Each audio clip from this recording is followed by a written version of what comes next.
remember it clearly at Christmas 1984. I'm 14 years old, and Do They Know It's Christmas was playing on the radio.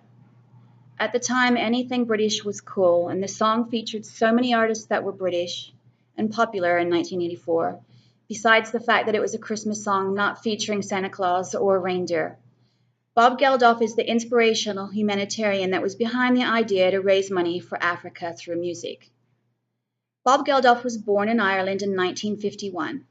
He was a singer in the band the Boomtown Rats. In '84, Geldof was invited to take part in a concert for Amnesty International. This sowed the seeds for future ideas.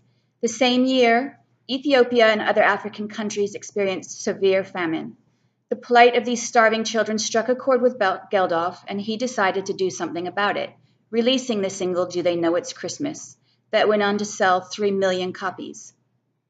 Geldof is a powerful figurehead who motivated Western attitudes to pay more attention to the problems and challenges of the poorest parts of the world.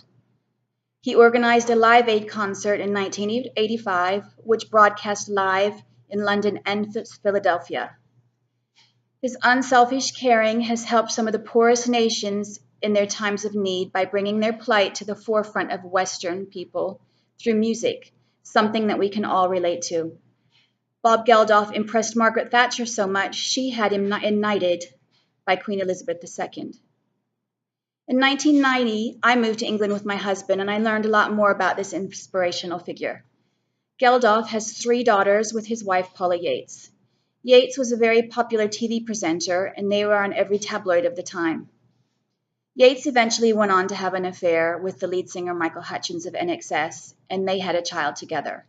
The 2 of them died unfortunate, tragic deaths, and Geldof, the big heart that he has, even adopted their daughter to come and live with his daughters, so she wouldn't be on her own. 2004, Geldof once again organized a Live 8 concert to coincide with the G8 summit. This again was for the plight of Africa and televised worldwide. That same year, he was appointed a member of the newly launched Commission for African Initiative. He has also done a BBC program, Geldof on Africa, and wrote a book to accompany the program. Bob Geldof is an example of a figure using his fame as a humanitarian tool to help some of the poorest in the world.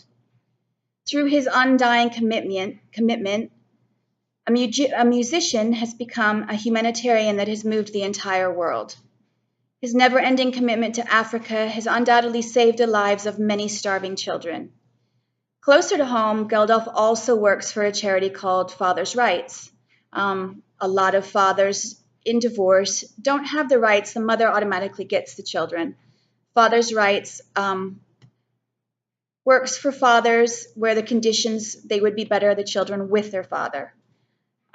This is a figure that has dedicated his whole life to charity and is a true inspiration to me.